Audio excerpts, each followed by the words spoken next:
Chloe. I'm a British-Israeli artist currently based in Singapore. I'm primarily an oil painter, but I also work in film and fine art making as well.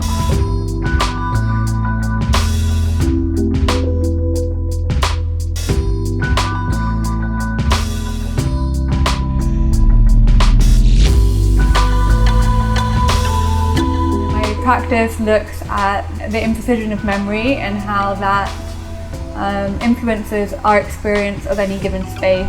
I'm also really interested currently in the idea of social connection, and I think in the current COVID climate, this desire for social connection and need for social connection has started to influence some of my new work that you can see kind of behind me, and also the way that we kind of navigate a certain space and how we insert ourselves into certain spaces. And this all links to kind of also what we bring into the home to make ourselves feel comfortable. And I think what was really confronting during COVID and the many times that we were kind of told that we had to stay at home is that that space became somewhere that we had to kind of work in, live in, feel safe in. And I think it did kind of confront people with how they navigate that home space and how they feel in it. So usually I work in bodies of work almost, even though the kind of ideas behind the work often are the same and I'm really interested in the same themes. Sometimes the research and the narrative will shift slightly. So not only did I do the research, but I do a lot of sketches, and once I felt comfortable with a few, I then started translating them onto canvases.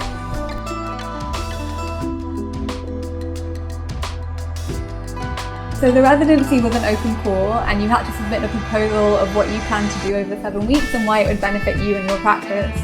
And I had just left my master's at the Slade in London, and I had been working in a studio in South London in Peckham, and I really felt like I just needed a shift in dynamic energy. I felt a bit like I was floundering after my master's, which is so intense and so high energy. And I started, researching residencies, and this one was just so wonderful. It sounded, not only did they provide a stipend, but it just sounded like a really amazing, opportunity. So I was really touched and a little surprised actually when I got it. One of the favorite things I did there was actually a film project, which was part of a larger series that I'm still doing today, called 100 Sounds, and it's a Super 8. I work on Super 8 film, and I also use digital film, and I shoot in the landscape, and I find that it's a really good way for me to orientate myself in a new landscape and explore it. You have to explore if you want to get any footage. And then I created the film, and I asked local musicians in Joshua Tree, which also required me to, meet people and talk to people and convince them that I wasn't crazy and that doing this film work with me would be great fun. And we ended up projecting the film in a cave in Joshua Tree, and we jump-started the projector with a car, and 5 local musicians came, and a lot of, the community, the arts community in Joshua Tree came as well. And essentially the premise is that they respond directly to the video work, which was, exploring my interpretation of, Joshua Tree and the Mojave Desert through unfiltered sounds. And it was a really special evening and a really special experience. Really unique. The work I did during the residency, it filtered into the work I did. So about 3 years ago now, was invited to do a really chandelier sculpture in Changi shopping mall in Singapore.